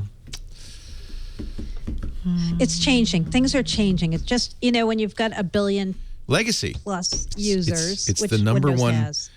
reason for Windows success and the number one reason for its problems, legacy. It's all about legacy. Yeah. And in the absence of Paul Thurrott, Daniel, would you like to be our Xbox One correspondent today? Oh, sure. Yeah. I actually have two Xbox Ones. I love my Xbox One. I was a little. I put this in the show notes. Did you? Thank you, Mary Jo. We thank you. I was a little disappointed because the Destiny beta, which I was having great fun playing, got turned off. Sure. So I have to wait till the game actually comes out now. Yeah. Back to Titanfall. But I use the Xbox One as a media center. That's me too. I love it. I love it. It works really well. So they are doing a Call of Duty bundle, which I thought was kind of interesting, with a terabyte of storage, but no Kinect. Yeah. I don't know how I feel about that. Part of the reason it's so good as a media center is because of the Kinect. And the Kinect works dang well. When Michael comes in and says, "Hello, Michael," pops up on the screen. The weird thing is, Michael's mom, Lisa, says hello, Michael, to her, too. I think they look enough alike. Isn't that weird? Strange. It knows me. It knows I'm not Michael, knows Michael's not me. But sometimes Lisa will come and sit down and says, "Hello, Michael." Kinect is an interesting technology. It's once again, I think, a case where Microsoft was ahead of the curve. I mean, we've all seen Minority Report, and every time in the future computers and things are portrayed, it's always with this like holographic screen and there's voice and gestures. And people want that stuff, but it also has to work well. And like what you're saying before, it has to be tremendously useful. And the Kinect thing is just, I like it. I'm glad I have it, but I'll be the first to admit that I don't think it's paid back what it was supposed to necessarily do. And, you look at that and with that rumored, Microsoft canceling McLaren, their Touch 3D phone, I think they're learning some hard lessons sometimes about, bringing things to market that are too early for people to actually make use of. And from what I understand, that was why McLaren was canceled, that it was a cool technology where you could use 3D touch on your phone, but as far as actual usefulness, that was left in question. And so they decided to not put it out yet, and maybe down the road as it refines a little bit. But with this Kinect stuff, it's just, I understand why they're, putting it to the side a little bit. It's just, it's become less important to the experience. Are they going to kill it? Are they going to just... I mean, the price of Kinect was not just developing and shipping Kinect, but that they made their console $100 more than PlayStation 4. PlayStation 4 has sold, many. I just saw the number, many more units. I think 10 million units. And I guess it's because of the price differential. So the cost to Microsoft was high. Right. Are they killing it? I wonder. think so. I'm curious what they're going to do, because Kinect for Windows, they seem to be putting a lot of investment into and really trying to get developers on board and really playing that up. And Kinect for Xbox, I don't know. I haven't heard about any kind of, here's what we're doing next with that. It doesn't mean they're killing it, but there was a tweet that Tom Warren from The Verge caught this week from Phil Spencer, and it kind of made everybody wonder, is he backing away from it now, or what's up with this? The tweet was, he blamed it on people stealing his phone. Yeah. What was the tweet? It was something like, you're the Kinect slayer, and he supposedly retweeted that. He retweeted CVG News. Yeah. Phil Spencer is here. What a man, leader, gaming pioneer, destroyer of mandatory Kinect, #hero. He said, no, that just people stole my phone. What? I don't... Who knows? I don't think somebody steals your phone and retweets something. That doesn't seem like... Subtle, nefarious. Yeah, that's very subtle. Oh, watch this. Yeah. I'm going to screw Phil. I'm going to retweet. Yeah. When Dvorak steals my phone, he makes the whole thing Russian. He changes it to a non-Western alphabet, so I can't figure out how to change it back. That's what you do. Just a little tip when you steal somebody's phone. Really, you want to do some damage, don't retweet. Yeah. I don't know. I don't know. Yeah. I was going to say, I think they're de-emphasizing Kinect, at least for now. But I don't see them killing it, because the technology is good. They invested a lot into it. Everything. You'd be nuts to kill it. It's great. Yeah.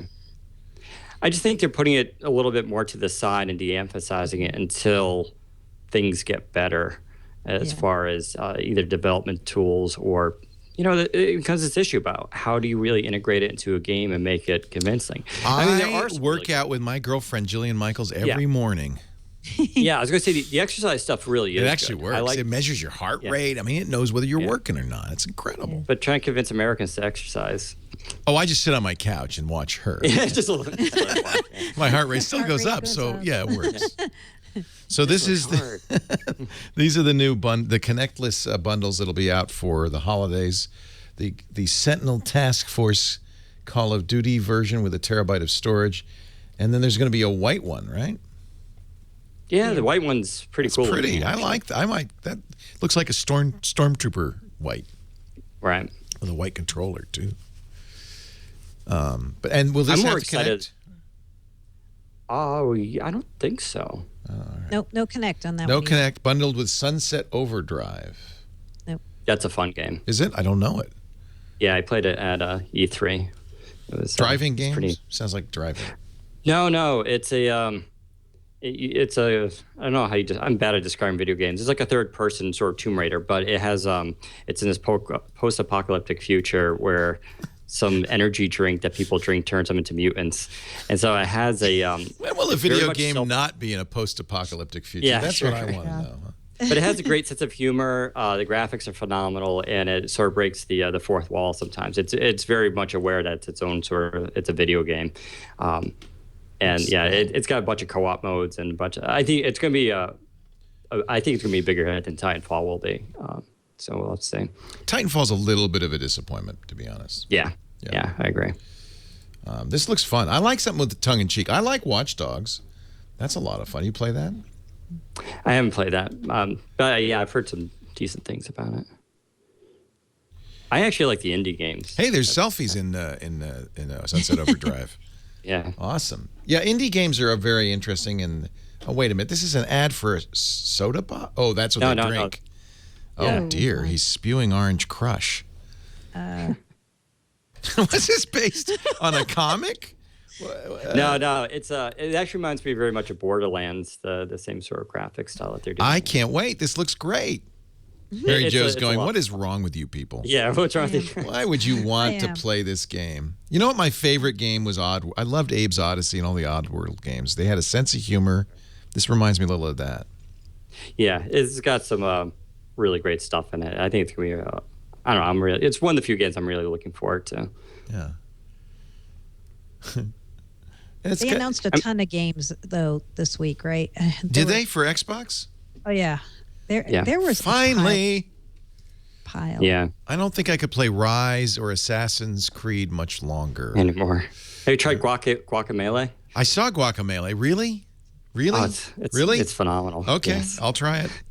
The graphics are great on it. Guacamelee. Yeah. It's free too if you're on. I have Xbox Gold. Yeah, no. Mm-hmm. I keep seeing the promos. I've resisted it. I did get Crimson Dragon for free because that's nostalgic for me. That was a fun game. I'm more excited that they're finally getting that robust media player because one of the reasons I still use my 360 is to play video files because I throw them on a thumb drive and then I throw it onto the Xbox. And even on a 360, it was good, but it was limited by file formats and what it could actually play. Now, the one coming to the One is supposed to play everything from MKV files to other more advanced codecs. Oh, that's good. Which is good. Yeah, I mean, obviously the subtle message here is, yes, you can play your torrented videos that you might have downloaded. It's okay. So I think that's the reason why they didn't do MKV. I think they were very cautious about wading into that stuff. But the now they're just like, format seems to be only used for pirated video, right? I mean, I've never seen anything legit using MKV. Right. Oddly enough. Yeah. So I can torrent something, put it on a thumb drive, bring it over my Xbox, plug it into the front, and watch it. And plus, they're going to bring support filing for network drives, which I'm really also excited about. So you don't have to do the thumb drive thing. Just have the Xbox recognize That's what your you hard need, drive. yeah, a Plex-style client-server solution. Exactly. Good. Oh, there's a new They're getting there. You know, everything with the Xbox and PlayStation 2, I think it was, if you asked both companies, they would be like, please give us another year to get this stuff out. I don't think anyone wants to release it now, but now they have to hardware always comes first because people have to get it and see it selling and then write games for it and all of that stuff. And then, of course, hardware, when it's incompatible with the previous versions, that's a particular challenge, you know.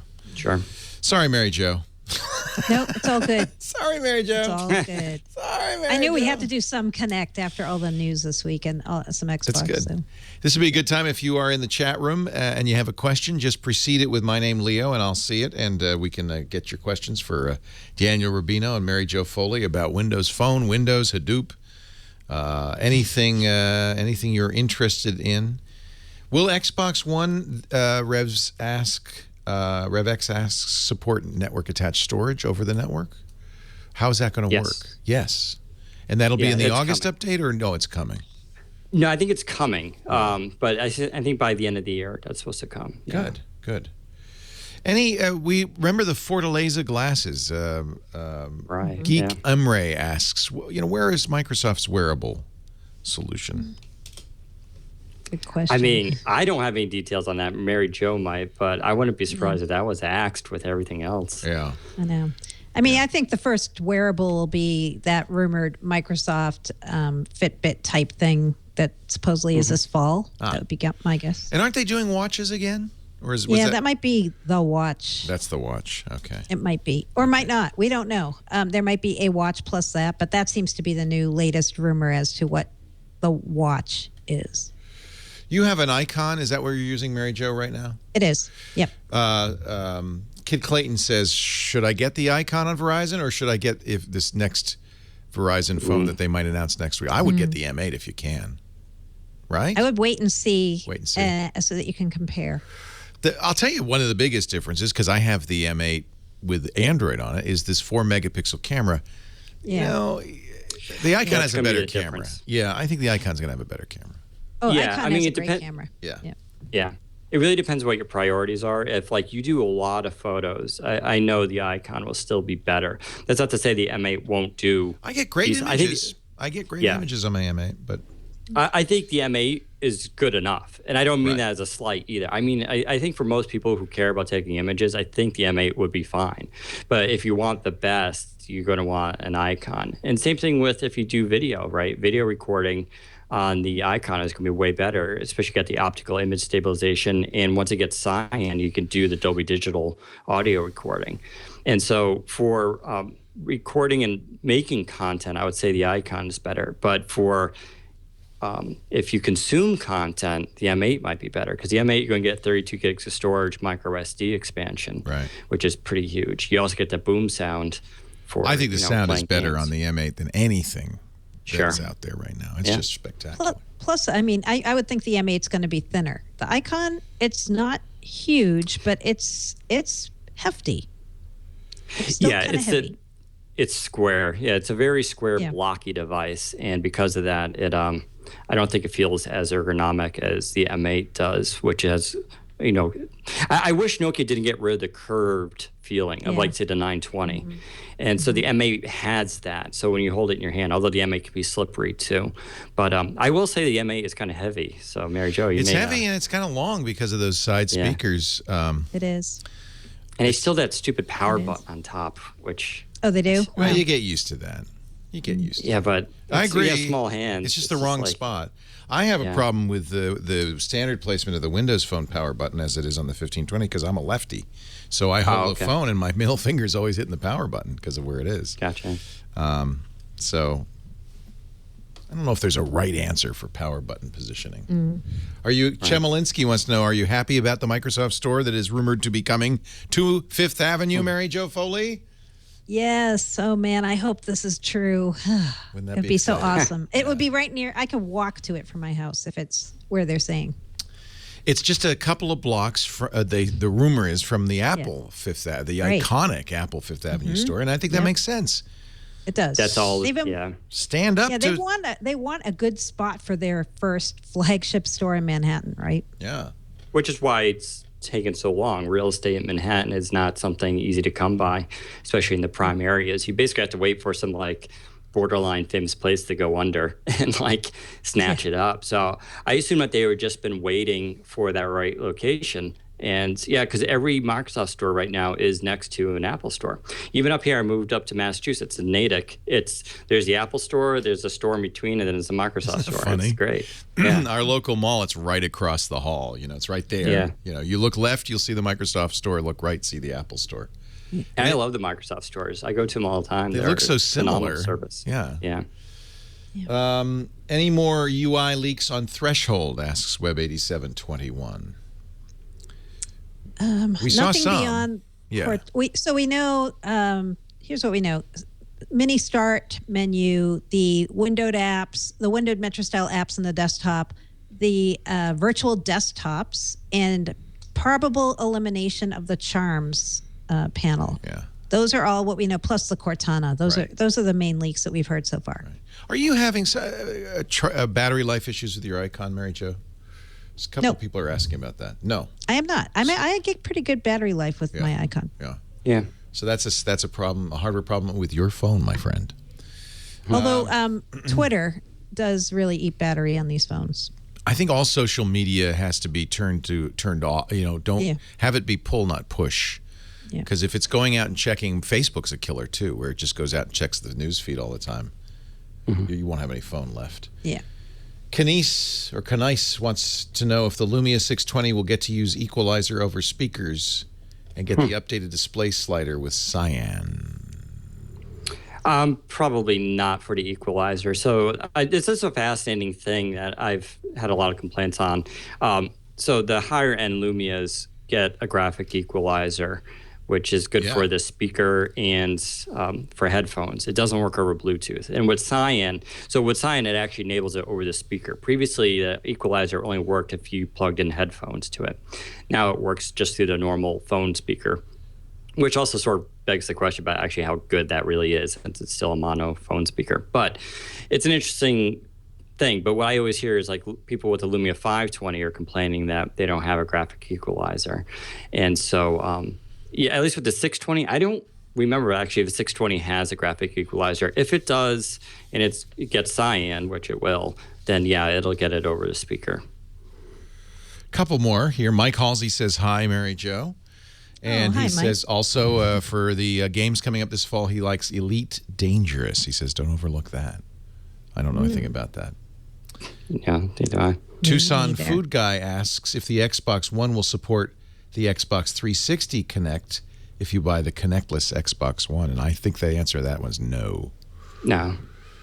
I don't believe it will. Let's see. A lot of silly ones here. I'm going to get some serious ones. What there was speculation that Threshold would be free. Is that insane? It's still active speculation, and I just have been asking around about that this week, and it's still definitely active speculation that it might be.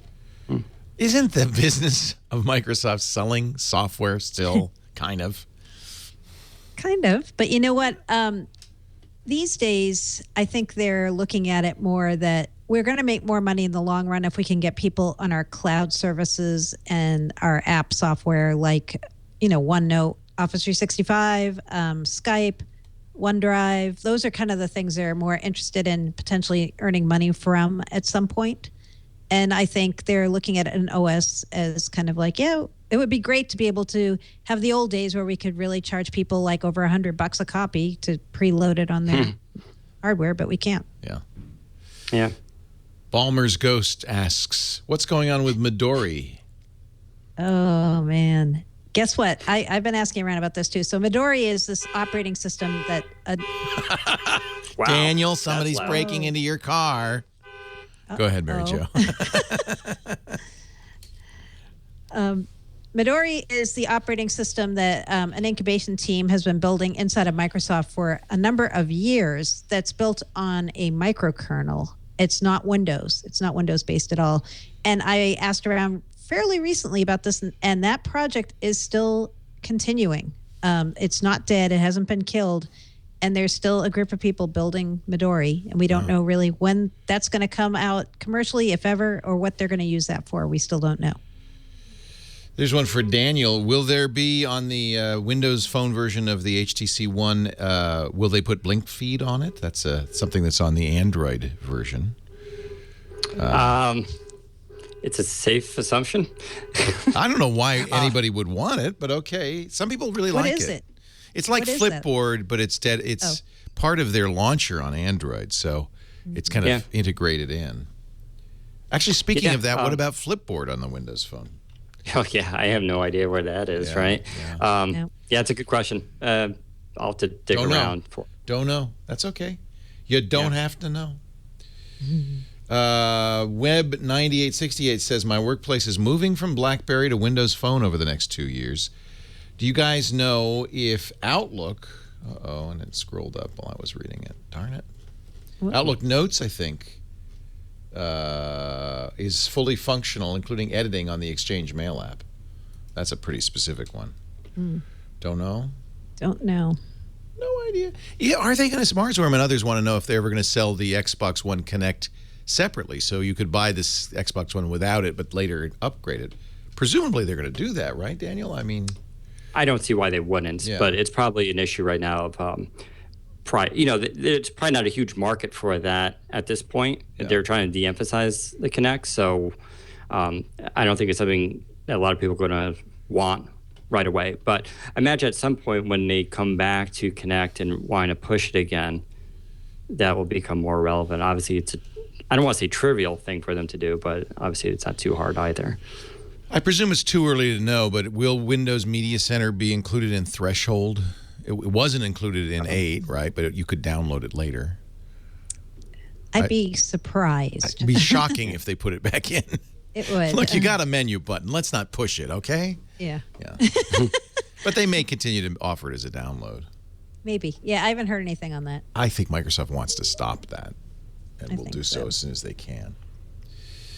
All right, we are going to take a break, come back with the back of the book, tips, tricks, tools, beer, all of the above. Yes, Daniel didn't know. This is a show all about beer. Yeah. Our show today brought to you by ZipRecruiter.com. This solves a problem anybody who's, either looking for a job or looking for talent to fill a position at their company faces. There are more than one. There's more than 50 different job boards out there. And which one do you use to get the best candidates for that position you'd like to fill? Well, ZipRecruiter really solves this. You could post with one submission to all of them, almost more than 50 job boards, plus a lot of the social media too, LinkedIn, Facebook, Twitter, Google, automatically. Post once, distribute everywhere. And then, of course, ZipRecruiter does a great job of managing those resumes as they roll in and making it easier for you to screen them, rate them, and hire the right person fast.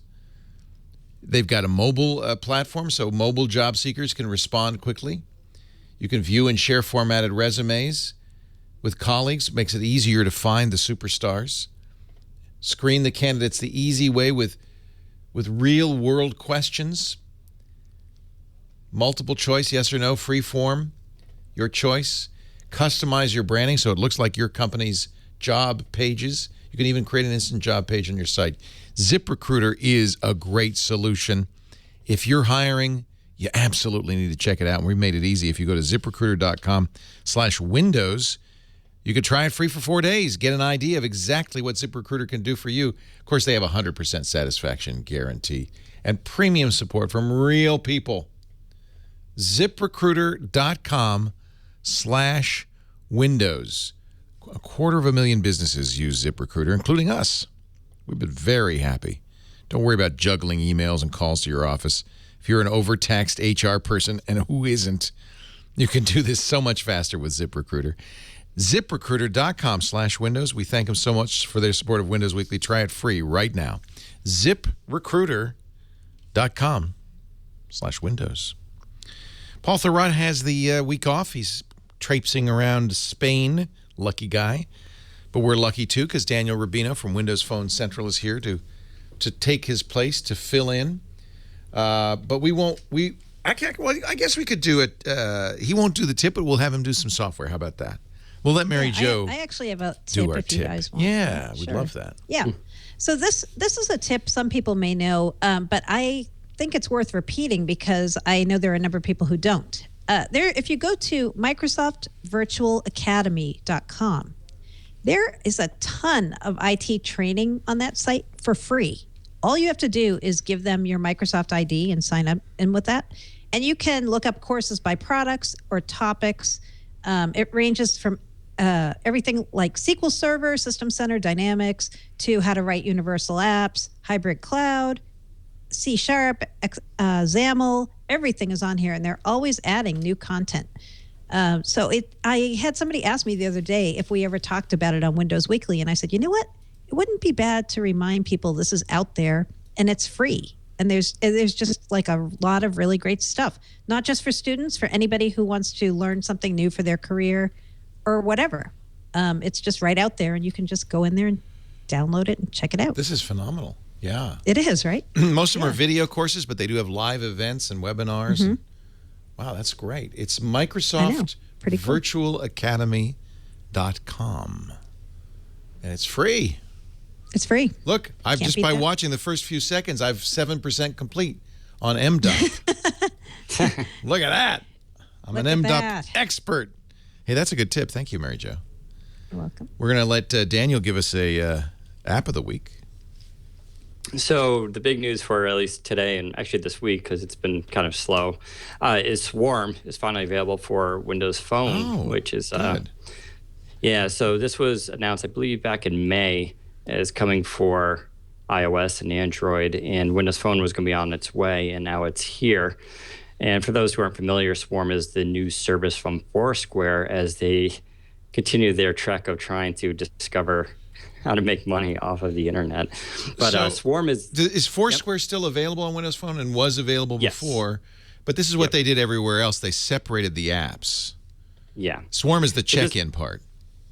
Yeah, it's the check-in thing, but it's also meant for meeting up with friends. You can basically see where your friends are, and based on mileage, how who's near you right now, who's far away. And the idea is it's for planning stuff with friends. You can send out messages to each other like, "Hey, let's go here and do that." So it's definitely trying to, I think, steal stuff away from Facebook with how people plan to do things outside versus just text messaging, as it gives you a check-in ability. And they got stickers, and I don't know. The app itself is interesting on Windows Phone. There's still some you could tell it wasn't finished completely, or there's some a little bit some bugs with it. So, but it's the next, and then Foursquare is going to get a new version later in this fall, so they're going to redo that. Yeah, I'm apparently. just checking. I'm launching my Foursquare because on the other platforms, when you launched Foursquare, it would say, "Oh, by the way, if you want, Right. it's time to get Swarm." But okay, I'm going to go to the Windows store. I'm going to get Swarm because I use it actually. I like it. Okay. Yeah, I'm still kind of new to it, but it's a nice looking app at least. Are you a Yelp user? I do use Yelp on occasion. That's another interesting example of where technology, I think, is, just all these discovery apps for trying to find places like, City Lens. It's a neat idea, but I end up always kind of going back to Yelp, and Right. I just like the way it's organized. That's what I find is people either are Foursquare users or Yelp users. And and usually there's not a lot of crossover because you don't want to check in twice every time you get somewhere. It's bad enough you can't talk until you check in. Right. Now you got to. So I'm not seeing Swarm. Maybe it's a staged rollout then. Yeah, it's Windows so Phone new. 8.1, right? I have A1, right? Don't I? Yeah. Okay. Okay. But yeah, it'll take a little while for it to populate in the store for the search query. It's literally just a few hours old. So Good. I'll definitely get it. yeah. That's great. So that's our app of the week. We move on with Mary Jo Foley to our enterprise pick of the week. My enterprise pick of the week is something that Microsoft released in late July, but was kind of under the radar screen. It's called EMET, E-M-E-T 5.0, which stands for the Enhanced Mitigation Experience Toolkit. That's a mouthful. And what this thing is a free tool for people who want to better protect themselves against cyber attacks. And Microsoft is always revving this tool, updating the core of it. And this version, the 5.0 version, which you can get from the Microsoft Download Center, adds 2 new mitigations: Attack Surface Reduction and Export Address Table Filtering Plus, also known as EAF Plus for acronym lovers. So all you do to get this is go to Microsoft Downloads, type in EMET5, and you can download it and start using this to help you better defend against cyber attacks. Emmett! Emmett. Help me, Emmett! And you've got a rumor of the week. That's something new. I like that. Yeah. The rumor of the week is about a product Microsoft is building called Delve, which we've had as a code name of the week before. Delve is like Flipboard for Office 365. It's somewhere that it's an app that it's going to be able to show you everything that's relevant to you and how they interrelate. It's building on a technology Microsoft has called the Office Graph. And the rumor about Delve is that it is currently in private beta and that Microsoft may start more publicly beta testing it through its first release program on Office 365 by mid-September. So Delve is finally getting closer. Microsoft announced it a number of months ago. I always have people ask me, when am I going to be able to use Delve? I haven't heard anything about it. I think you're going to start hearing a lot more about it in mid-September, which makes me wonder if we may also start hearing more about future versions of Office server apps and maybe Office Client this fall. I don't think we'll get those this fall, but I think maybe the news pipeline will start opening up a bit about them. Cool. Delve. Sounds like something dwarves do. Delve. It was codenamed Oslo, then changed to Delve. Hi-ho. And finally, it's beer time. It is. Yes, something from... Do you drink beer, Paul? Paul. Daniel? Daniel? I know Paul drinks beer. Yep. I've seen him check in on Untapped. All right. Yeah. No, Paul and I are in agreement. We're both... we don't like hoppy beers, which I think is what today's is. But you're not going to like this one. No. But when Paul's away, we have to have a double IPA day. That's my motto. Get it in. So, this is a new beer from Bell's Brewing in Michigan, and they make awesome beer. And I just got to have this the other day, and it was great. It's called Kalamazoo Hop Solution. It's a double IPA, about 8%. And Bell's makes a couple other very hoppy beers that are delicious, but this one was really nice, really smooth.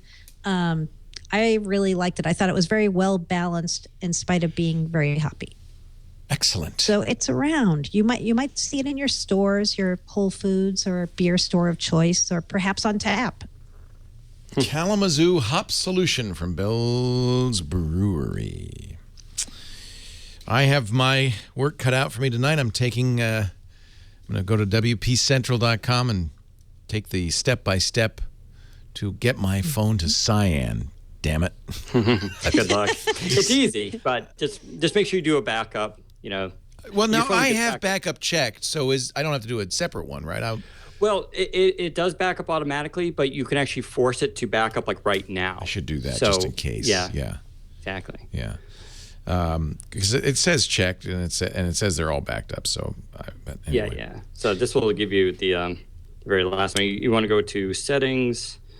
Backup, I think, right? Yeah. Backup. Yeah. Now tap app plus settings. App plus see, it's getting so complicated. Apps plus settings. Okay. And then backup now. I see. Exactly. Yeah. Okay, good. Yep. Good. Some apps won't work during backup. Oh, that's interesting. So that's why it's not always backed up. It has to be when the phone's idle. Exactly. Not in use. See, this is why we love having Daniel on. Daniel Rubino, WPCentral.com. At Daniel_Rubino on the Twitter. Real pleasure having you on from your new home in Natick, Massachusetts. Thanks. It's always a pleasure to be here. Mary Jo Foley is at allaboutmicrosoft.com, her ZDNet blog, where she works constantly to keep us up to date on everything that's going down in Redmond.